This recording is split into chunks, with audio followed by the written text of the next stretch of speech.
Welcome to the Kopite podcast with your hosts Mick Moran and Jay Pearson.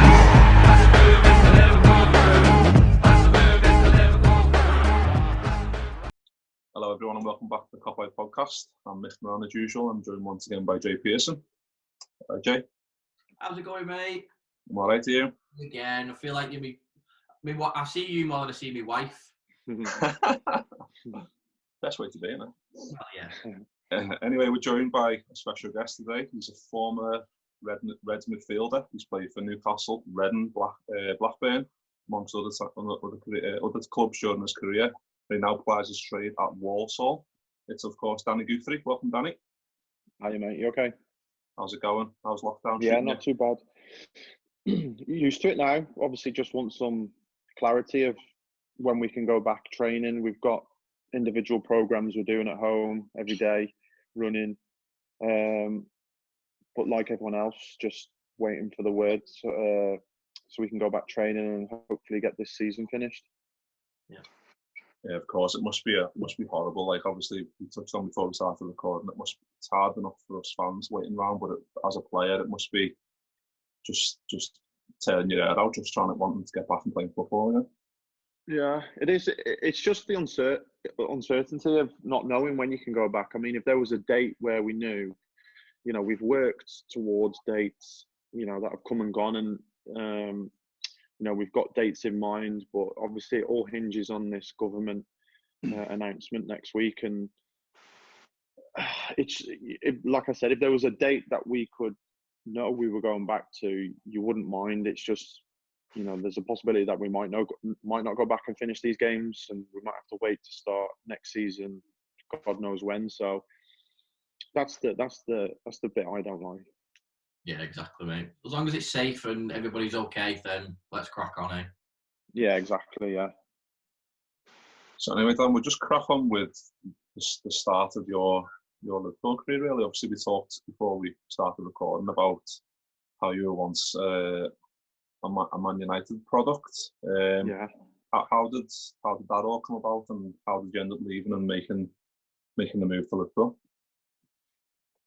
Basically, it was just like anyone else. I was just playing locally in Telford, Sunday League, County, and got invited to go and play in like a trials game, and it was at Old Trafford. So obviously that was a big thing, being 9-10 years old, going to play at Old Trafford. So went there, played, and then got invited back to start training at the training ground with the under 10s at Man United. So like I said, was just traveling there 2 or 3 times a week, twice in the week, and then once on a weekend to play, and was doing it for a couple of years.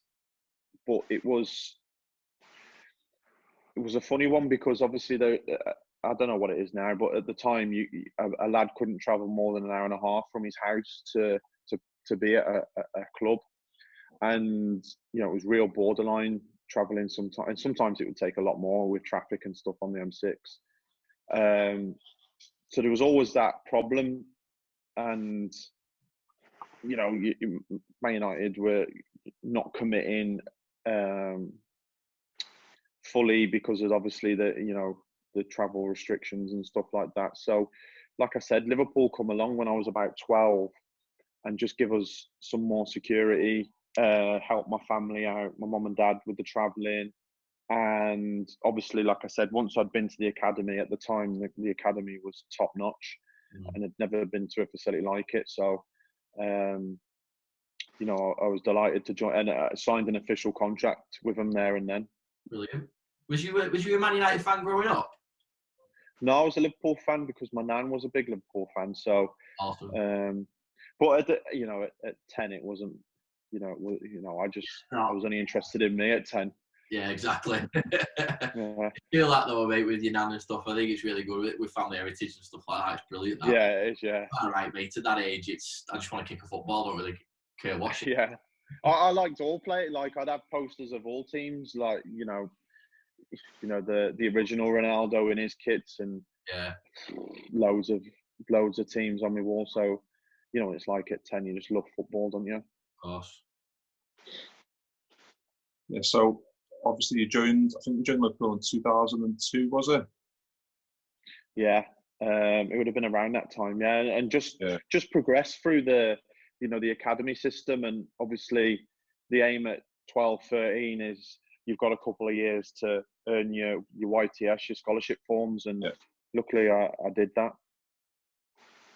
Cool. So obviously moving on a little bit then, moving to your first competitive game for the Reds, a League Cup game against Reading in October 2006. You came on for Momo Sissoko. You were just been happily chatting about there.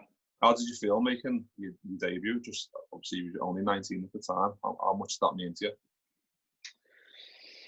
It's my proudest moment because you work all them years to get to that point where you can play at Anfield, and there's loads of steps along the way. I mean, one of the biggest steps at Liverpool is going from the academy to being transferred to Melwood, where the first team trains. So that's your first step, and leaving the academy at 18 to move to Melwood to train alongside the first team is that's a massive step when you're part of the academy, and then earning every now and then being invited to train with actually the first team group, and then you've got a chance to impress the staff, and more importantly the players. You want to impress the players, the first team players, because they go back in the change room and speak and have an influence on whether you come back and train with them. So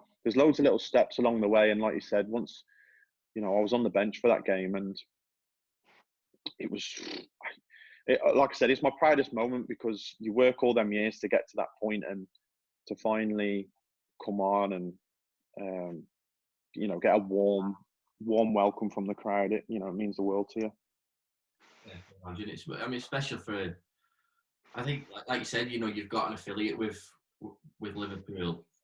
Obviously, just discussed them, but obviously you've grown to love the club a little bit more with Melwood, the academy, and all that sort of stuff, and the players that you're surrounding yourself with every single day, the likes of Steven Gerrard and Jamie Carragher, and there's some world class players that you played with. I mean, but to put on that red shirt for the first time, it's got to be the most special feeling ever, hasn't it? So fair play to you.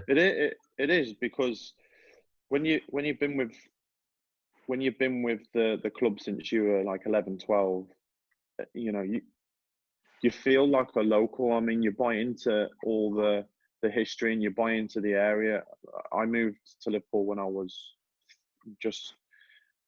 15, and I left school because I had to move in digs because I was going full time then. Yeah. And you just buy into you become a local, and it means the world to you, and you buy into the culture, the clothes that there's Liverpool have got they've got a certain style, they've got a certain way of life, and you just become one of them, and that's why you become a local, and that's why it means so much. Yeah, definitely. Obviously, moving on, I'm just a month later, you made your Premier League debut against Portsmouth. You came on for Jermaine Pennant, I think, on the right side of midfield. But did you feel like that was just another step in the right direction, obviously in terms of your progression and making the right steps to finally be like a fully fledged member of the team? Yeah, it was just a whirlwind, really. I mean, it's sort of, you build up all them years to get to that point, and then you make your debut, and all of a sudden there's a game every 3 days for Liverpool, and it's just like it's all happening so fast. And yeah, I was coming on as a sub. I remember that game; it was 0-0. It wasn't a great game, but I come on for Pennant on the right, and at that time, because I was good on the ball, I could do a job on either side of the midfield. And the way Rafa played was with two defensive sitting midfielders, and that was totally new to me and anyone at the club, really, because the blueprint for a centre midfielder was a box-to-box midfielder. Like, you know, Steven Gerrard was the blueprint if you played in midfield, and he was all action, box-to-box. And just Rafa didn't want that. He didn't want he wanted someone to sit in front, the two sit in front of the back four. And so, but for 10 years, I'd learned and watched and studied, you know, Steven Gerrard, who could do everything. And once I got to Melwood, like, Benitez was just not having that style of player, and you had to adapt and find different ways of playing. Yeah, I suppose it's good for you though, isn't it? Like I said, you're adapting and it just makes you a better player today, I imagine. Yeah, because, you know, that was, what was that? That would have been about 12 years ago, and and now you look at football now, and I don't think there's many box-to-box midfielders. I think most teams play with two sitters now, and Benitez brought that into Liverpool. Yeah, I mean, we obviously yourself included, we all hold Benitez into a high regard, and you know he gave a lot of young lads around that time a lot of opportunity, which is really good. And for yourself, we'll just move on to the Champions League game where you made your first start for Liverpool against Galatasaray again away in Turkey at the Atatürk Stadium, and obviously what had gone on 2 years beforehand, the year beforehand.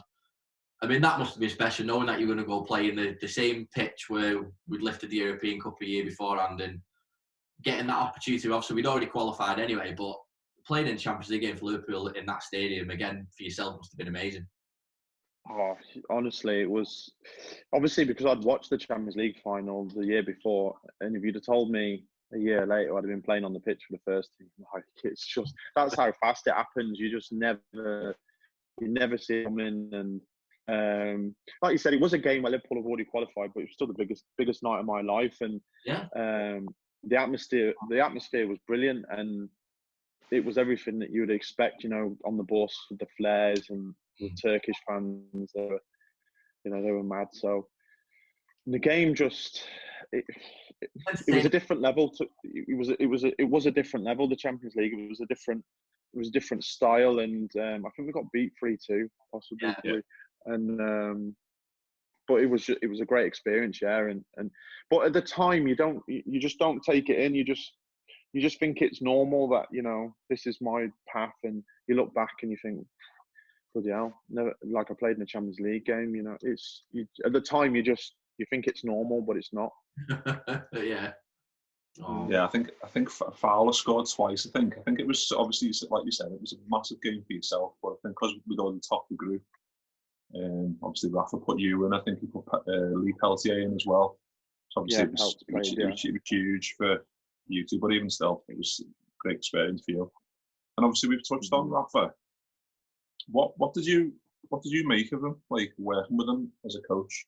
Well, I've told you we spoke to like Sissoko, who called him as like his second dad to him. But then also we've seen stuff like from Steven Gerrard, where Gerrard says he couldn't relate to him because he didn't give him the love that he deserved. But then there's like Bolo Zenden, who said he really liked him. What did you make of him as like a coach and as like his demeanour as a man? Well, as a coach, he was brilliant. I mean, his sessions were good. Obviously, you know, working with him as a youngster, it was a real eye opener. And since then, I've never seen detail or sessions based on team structure since with any other manager. Obviously, he's the most successful manager I've worked under. And yeah, he gave me my debut. He gave me my chance. I trained with him, the first team. So, you know, I can only be grateful to him. As a person, it was difficult because I didn't know if he thought I was a good player. I would never know. I could only go off. You know, I'd think, well, he must think I'm decent because like I train with his teams and I'm in the squads, but he's never said to me, oh, I like this about you, or you're good at this, or, you know, I can see you being here. You just never got anything from him. I don't think he ever called me Danny. He called me Guthrie all the time. And he was just, that's just the way he was. But it wasn't just me. He was like that with everyone, I think. And it was just the way he was. And man management wise, I've had a lot better, but tactically and how he laid his sessions out, he's the best. Yeah. That's the thing. I mean, I suppose it's the same for like an everyday person with what manager that they work for. You've got a manager who can be a really cold-hearted person who gets the job done and gets the results, but then you've got the opposite to a manager who's always talkative, wants to be your best mate, and might not be the best manager in the world, but you have a better relationship with them. And I think what we've got now in Jurgen Klopp is the mixture of both of those people. He's tactically astute, he's a football genius, and he gives out hugs, and he's such a polite man, and everyone loves him, and he loves every single one of his players. And I'm sure that, like I said, it's a massive difference in it, but Rafa's a winner, and no one can deny him that, regardless of his personality. Yeah, and when you've got a manager, at the end of the day, he holds the key to your future. So however he is, you've got to get on with it and try your best to get on with him. I mean, I'm sure every footballer would love to work under Jurgen Klopp on the face of it, but there's probably players in the squad that possibly don't like him, and no one ever knows what Jurgen's really like in the dressing room. We can only see from the outside, and all the players generally look happy, but there'll be one or two in the dressing room that don't play. Yeah. They don't want to hug, they want to play. So you just up and down in football that man, it's I'm thinking about going into coaching and management, and the idea of trying to keep 25 men happy when you can only pick 11 to play and 7 to be subs. Difficult job. Definitely right. That's why it's, you look at it and think, is it best not to friend any of these people, because it's going to be difficult when I have to tell them you're not involved, or it's a big job. Yeah, obviously that was obviously Rafa's style, wasn't it? Like I said, we've seen interviews with Gerrard where he said he was very cold with him, and obviously if he's not calling you by your first name, then obviously that's just his style of management. It's just his style. Yeah, I mean, how could you not love and make Steven Gerrard at that time, make him feel like God at the time, because he was carrying the team. And if Steven Gerrard's not going to get any love, then me at 18, 19, I'm definitely not going to get any. So yeah. So we'll just crack on then a little bit, Danny. To obviously you then go out on loan to Southampton in 2007. I think it was an emergency loan, and then it got extended to full season, didn't it? And what happened was, so what had happened was I'd played my games for the first team at Liverpool, and then I was going back and forth. I'd be involved in the squads at the first team, come on, and then I'd go back and top up my minutes playing for the reserve team with Gary Ablett and Hughie McCauley, and they noticed a difference in me when I'd gone to the first team. So I'd be the best player in the reserves, and then I'd earned my chance to go and play in the first team. Would come on, play in the Champions League. Then I'd have to come back and play for the reserves. And Gary Ablett, obviously rest in peace, Gary Ablett. But I loved working with Gary, and he pulled me in and just said, "You need to go out on loan." He said that we can see that these reserve games you've reached a level that they're not going to do anything for you.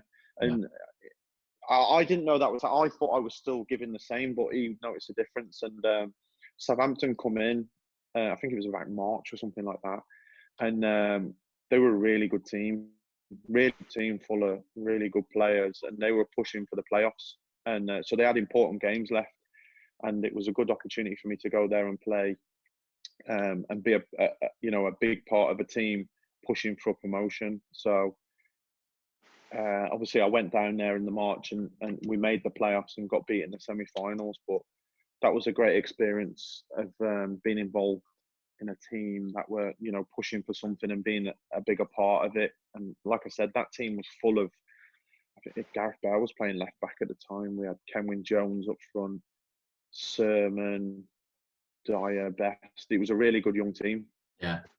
So many good players have come from Southampton over the years, haven't there?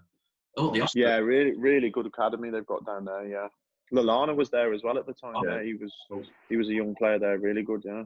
Yeah. Well, Liverpool basically took all their players over the years, haven't they? So yeah.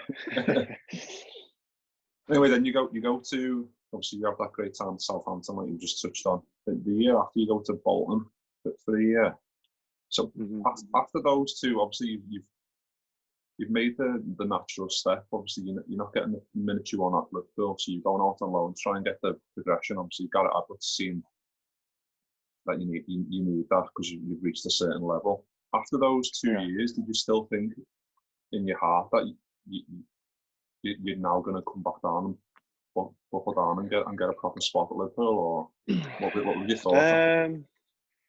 Well, obviously, I went to once I'd done my loan at Southampton and come back. I went to Sammy Lee. Sammy Lee went to Bolton, and obviously I knew Sammy from Liverpool, and he took over the job from Allardyce and wanted to. He took me there, and it was a really good year for me at Bolton because it was my first full season in the Premier League. They were playing in the Europa League, full of good players. Really good players there, and played 25 games in the Premier League in a team that was in a relegation battle. So that was a massive experience for me. That was a real culture shock because you get everything your own way at Liverpool. Yeah. You have the ball all the time. You know, you're expected to win, but going to a team that was fighting and scrapping and different ways of playing. That was massive for me, and obviously played in the UEFA Cup at the time, and you know went to Bayern Munich and drew 2-2. Went to Atletico Madrid. Massive year for me, and I was doing really well. And you know, played we beat Man United at the Reebok Stadium. You know, I was getting a lot of publicity at the time, and actually Rafa had done a few interviews saying, you know, mentioning me and stuff like that. So I sort of held hopes, but sort of, you know, I'm a realist as well. And I think Liverpool made the Champions League final that year as well. And, you know, they were just superstars in that team. I mean, especially in my position, you're talking about legends. I mean, Gerrard, Alonso, Mascherano, you know, they're worldies, you know. And I went, because Liverpool had reached the Champions League final that year, the Premier League season finished, and I had to go back to Melwood and finish the season off because Liverpool was still training because the Champions League final was obviously a few weeks away. And Benitez pulled me in and said how well I'd done, and he was really complimentary, but was really honest with me, which I really appreciated at the time as well. And he sort of said, you know, you can stay here and be part of the squad. I think I was 20 or 21 at the time now, and he said you can stay here, but you know it's going to be 10 games a season that you play, and at 20. You need to go somewhere and be a bigger part of a team. And I agreed with him, and he said if the right money come in, that he would accept it. So, you know, I'd already had an idea what, you know, that, you know, I was going to move on and stuff like that. But it was, to be a funny story, he said, he actually said to me, you know, we've got Gerrard, we've got Alonso, we've got Mascherano, Momo, and he said we're bringing a young Brazilian in as well in your position. And he said he described him as the new Gerrard from Brazil, and I was like, well, I best move on then because I don't need another one in front of me. And it actually turned out to be Lucas, who was nothing like Gerrard, but was a good player in his own right, but Yeah. I sort of knew, and later in that summer, that's when the bid come in from Newcastle. Yeah, obviously, I was gonna move on to that then. You in the summer of 2008, I think it was 2.5 million. And I completely forgot when I was checking this. I completely forgot Kevin Keegan was in charge at that time. I was like, oh yeah, I love that. It was, How much did you enjoy it? So you were there for 4 years. I think most Liverpool fans quite like Newcastle as a city and as a club. Obviously, there's a mutual respect there, I think. What was it like playing there week in, week out for 4 years? That's the best time of my career, that 4 years. Like you said, the city, the club, the fan base, it's very similar to Liverpool on a smaller scale. Just in terms of the culture, the football and the fan base and the passion, it's very similar. Obviously, Liverpool's a bigger version, but it was. I loved it. I loved every minute of it. There was ups and downs. There was chaos. There was turmoil. It's just a mad club. So many things going on off the field, on the field. It was just chaos at times, but loved every minute of it. It's some of the players that you played with, mate. You've got likes of Michael Owen and Jose Enrique, again, 2 Liverpool legends, and Matt Viduka, Damien Duff, Kevin Nolan, Nicky Butt, Joey Barton. I mean, there's some big names there that you played with. I mean, God knows what you can do with your 5-a-side team in a minute, but I know, yeah. But most of them players that you name there, as good as they are, and they were all mostly there in my first season when we got relegated, which was just scandalous. And it was just a combination of things where we had I think it was something ridiculous, 5 managers in that season. The first year I went there, Keegan left really early, and there was just people coming in. I mean, Joe Kinnear coming out of nowhere, and then Shearer coming out of nowhere. It was just, honestly, it was chaos, and I just didn't know what was going on. And that squad that we had and them players to go down was scandalous. And it was that thing where you just never saw it come. I will be all right. It got to 10 games, and you think, and you start sleepwalking into relegation, and all of a sudden you're at the last game of the season and you got to win at Villa away. And at that time, Villa were a really strong team and were pushing the Champions League. So it was scandalous that with them names to go down, but it just shows you if you've not got the right chemistry in the group, that anything's possible.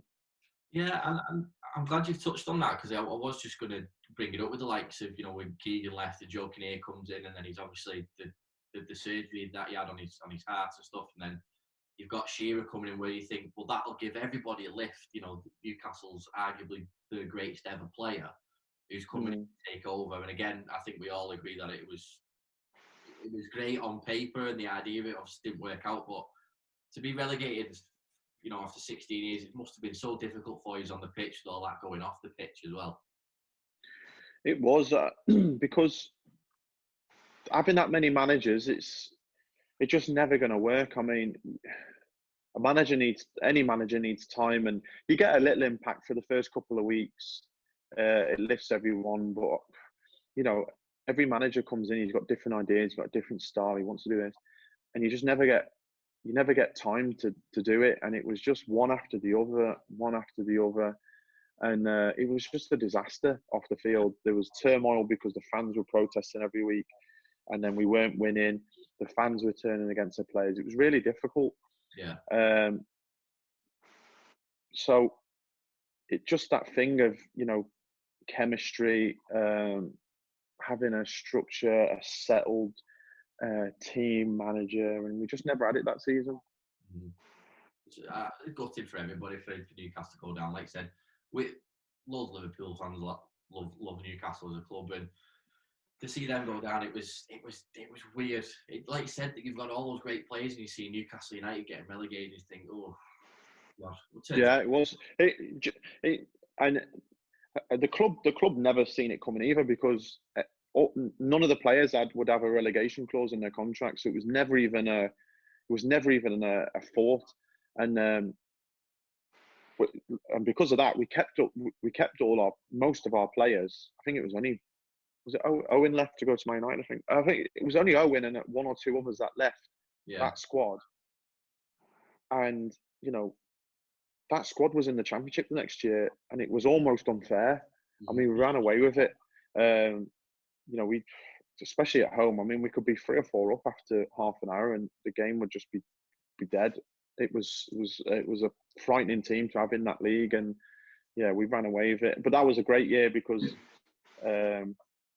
just being a Newcastle player and winning every week, and especially at home, the love you get from the fans, it's unbelievable.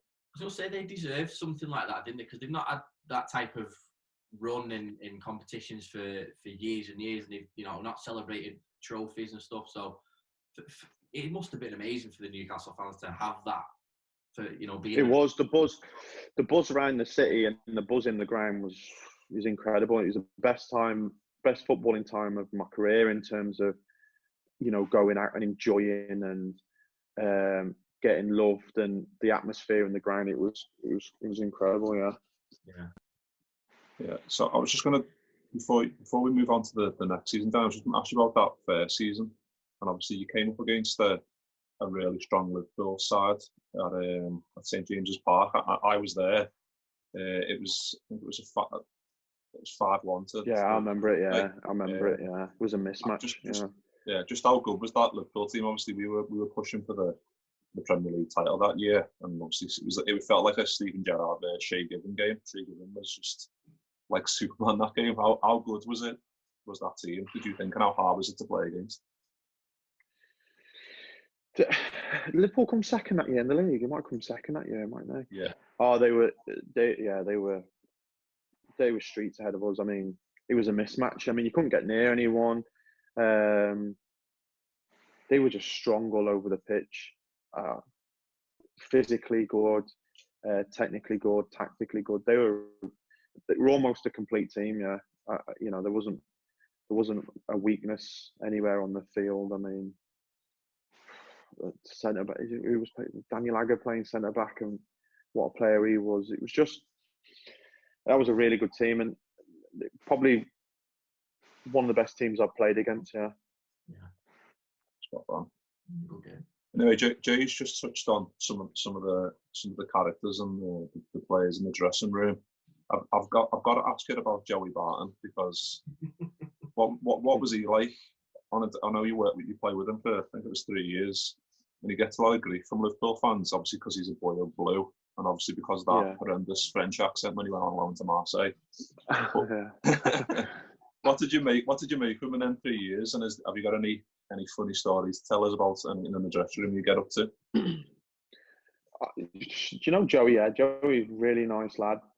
For like 90% of the time you spend with him, he just has this switch where you just don't see it coming and you don't understand what's going on. Very rarely, I must say. I mean, obviously on the field, he made some mistakes and stuff like that, but he was a really good teammate. And someone you'd want on your team as well, especially if it wasn't going well. He'd always put a shift in and stuff like that, and obviously was a good player. Obviously, he'd have a moment of madness or stuff. I'm trying to think of something that happened behind the scenes that no one would know. I mean, for instance, right, Joey everything would be fine. I remember once we were doing set pieces on a Friday. Joey was in the team, I was in the team. Chris Hughton was the manager, and we were defending the starting 11 would be there defending set pieces, and Chris Hughton would say to Joey, I want you to do the front post space this week, Joey. And Joey would go, no, I'm not doing that this week. And Chris go, no, I need you to just do this for, He goes, no, I do the back post space. That's where I do. And Chris go, no, but this week, if you just do the front, and he'd go, no, I'm not doing it. And it just like everyone would just be standing there and thinking, what's going on here? And he'd say, Chris go, no, you're doing the front post space. And Joey goes, no, he's better at doing the front post. I'm better at doing the back post. I don't know why we're changing. And Chris would say, we're changing because I want you. And he'd just take his bib off and say, right, I'm not playing, and just walk in. And he'd be gone before you go back into the change room. And it was just things like that. And you'd be sitting there, and then he'd turn up the next day like nothing had happened. Turn up and it'd be like, what's gone on there? And he'd just say, right, sorry for that yesterday, lads, and just crack on. It was just things like that. Yeah, I think he's the type of player that he was obviously very, very talented, a good player, solid player. Like you said, you want him on your team rather than against you. Yeah. But I think he just had that red mist in him, didn't he? Where like the amount of times he got sent off for Liverpool a couple of years in 2009, I think, just I was involved in that. Yeah, like why are you doing it? It just doesn't make sense. But it just obviously he got sent off. He got sent off at Anfield for a bad tackle on Xabi Alonso. Yeah, I remember it. Yeah. But, like you said, you'd rather have him on the team than against you. I wouldn't want to receive a tackle off him.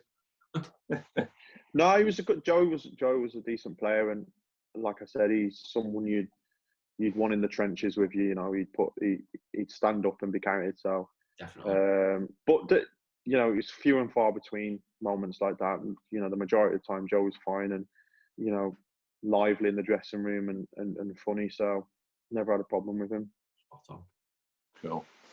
So if you don't mind, and Danny, we'll skip on a bit. We don't want to take up too much of your time. We just want to ask you about obviously you moved to Indonesia in 2018 to play for Mitra Kukar, if I'm not pronouncing that right. Before you came back to Walsall. How was your experience over there? It must have been incredible.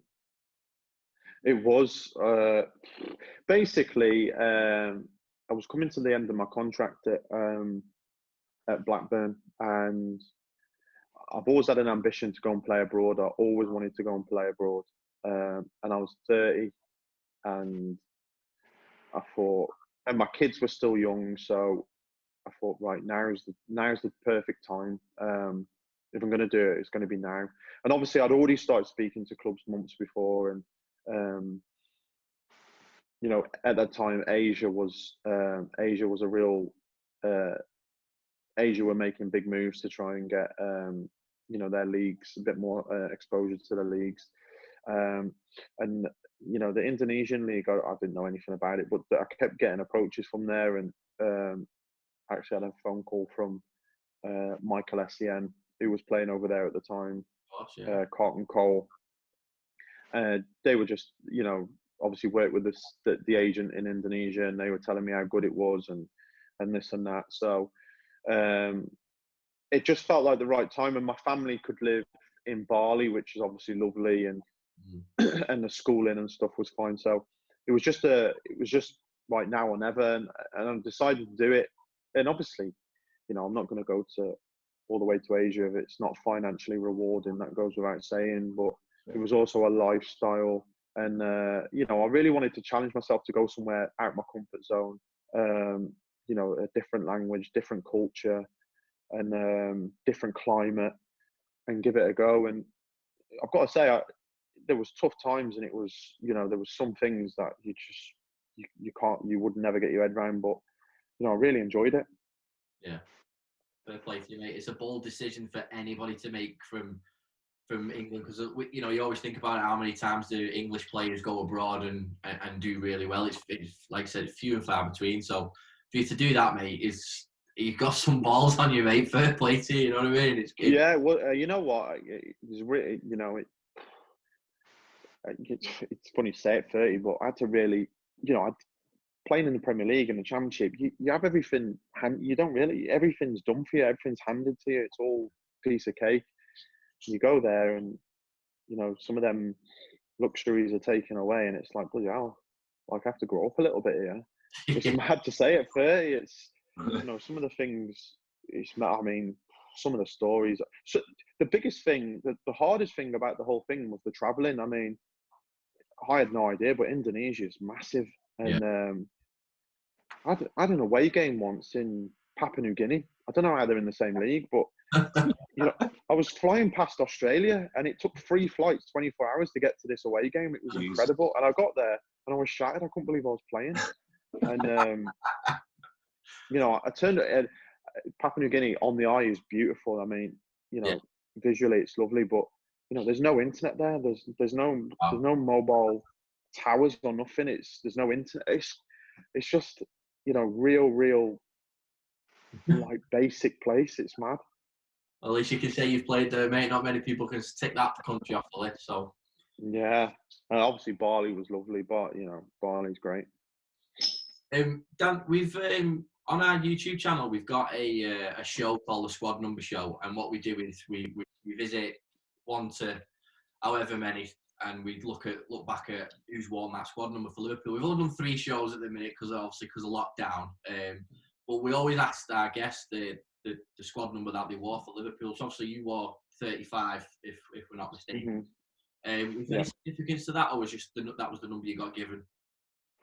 Nah, that was weren't in a position to start picking squad numbers at that stage. That was the one they gave me, and Have you got preference in general to the number that you wear? Like, what would I would always, if I had the choice, I would always pick number 8 because Gerrard was my favourite player, and that was his squad number. So I always wanted to be number 8, and obviously when I went to Newcastle, number 8 was available, so I took that number. And it was funny because the next season, when I got to Newcastle, Joey was in prison, and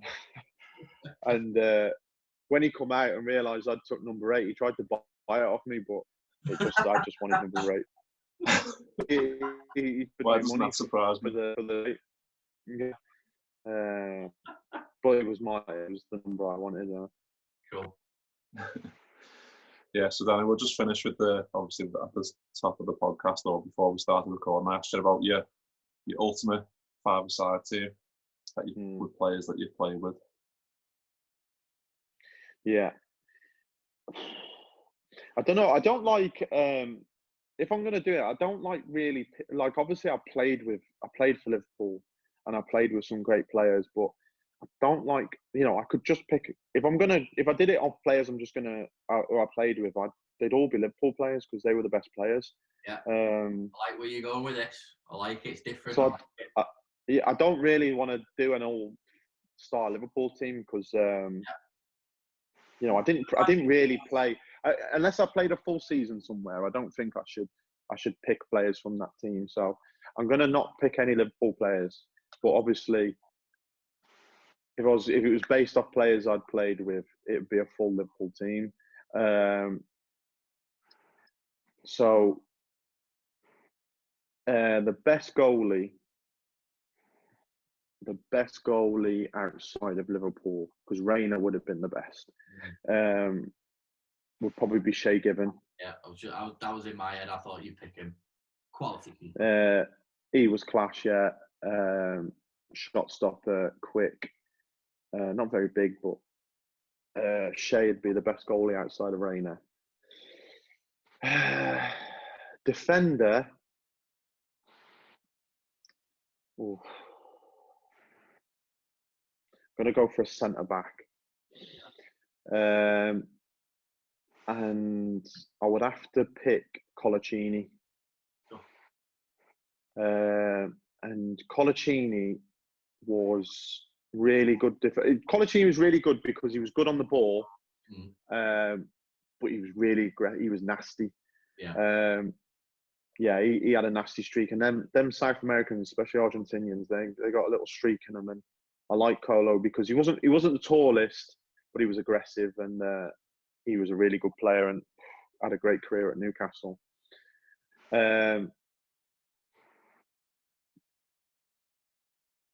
Centre midfield. I need a good centre midfielder.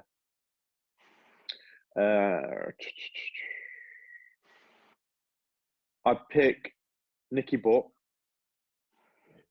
I think he was about 33, 34 when I went to Newcastle, but could still see the class. I mean, intelligence and again aggressive, but a bit of quality on the ball, and learnt loads from him. He was a great guy as well. So I'd have Nicky as a centre midfielder, and the best player I played with in terms of talent and ability, miles ahead of anyone I'd seen, was Ben Arthur, and he'd have to be in the team.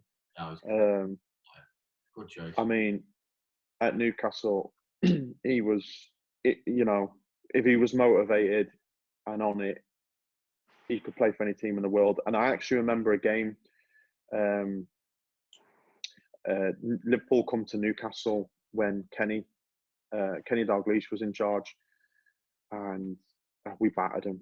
I think it was 3. It might have been 3-0. I think Reina got sent off as well. Reina got sent off for headbutting James Perch. But that day, Ben Arthur he was playing against Jose Enrique, actually. He was a really good player, and he was unstoppable, and he just ran Liverpool ragged. And he could do that against all the big teams on his day when he was motivated. And he's the best player I've seen. He's perfect as well, isn't he? Like, quality on the ball. And quality, fast, strong, both feet, dribble, finish. Could see he was just brilliant, mate. Honestly, he underachieved massively. Yeah. How many's that? I've got goalie, defender, two. I've got one more. One more, mate. Yeah. Right, striker. I'll tell you who would rival Ben Arthur for the best player I played with would be Nicolas Anelka. Yeah.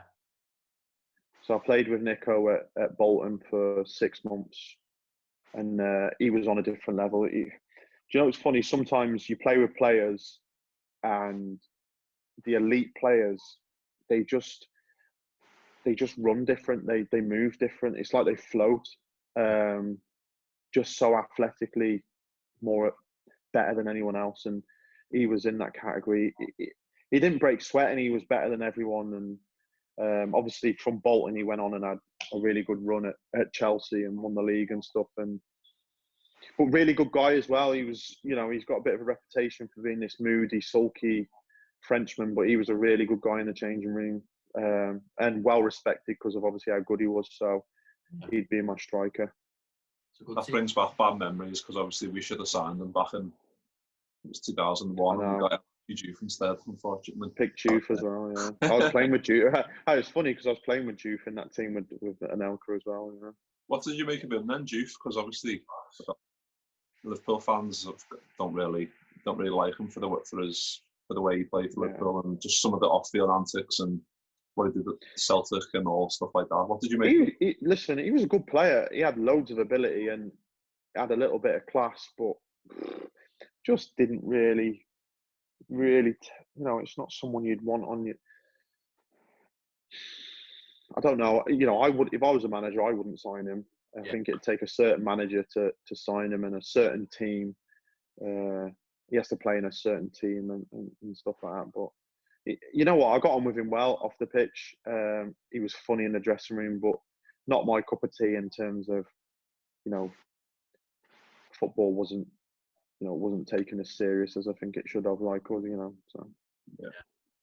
That's the problem with some players like that. But mate, that five-a-side team was just, mate, you couldn't have picked a better team. Like I said, they're the players that you have played with. You dipped in and out with the teams at Liverpool, and it would be easy for that. And I'm glad that's the way you went for us. I really am, because there's some great names there. I mean, Nicky Butt at 34 he's still a class player. You watch him in the charity match now at Old Trafford, and he's still got it. Oh, he's class. Yeah, he was really good, and he played. I played with him a lot in the season in the Championship, and it learned so much from him. And real class. And I seen him at 34. He's probably, you probably think he's probably underrated because he played in such a great Man United team alongside Scholes and Keane, and you think, they're legends. But I was thinking, bloody hell, how good Nicky must have been when he was 26, 27 playing in that team. Because at 33, 34, he was brilliant. Well, finally, mate, before we let you go, everything okay at Walsall? Happy? Everything all good? I love it. Yeah, I do. Honestly, I mean, once I come back from Asia, I wanted to settle somewhere locally where I was from, for obvious reasons, family and stuff like that. And Walsall's on my doorstep. Spoke to the manager, and it was brilliant. I've loved every minute of it this season, and just hope we can get these games finished, and next season push for promotion to get back into League One. Yeah, definitely, mate. Well, listen, we want to wish you the best of luck, and when all this is over, me and Mick will come down to Walsall, and we'll Yeah, get you at the Bescott, at the Banksy Stadium. Yeah. Yeah, definitely. We'll come and watch once this is all over, mate. But listen, all the best for the rest of the season when it kicks back off, mate. And how about we get you back on once we're Premier League champions, and we can have a chat about that, yeah? All right then, top. Nice Nice one, fellas. Danny, Cheers, thank you very much, mate, and all the very best to you. See you later.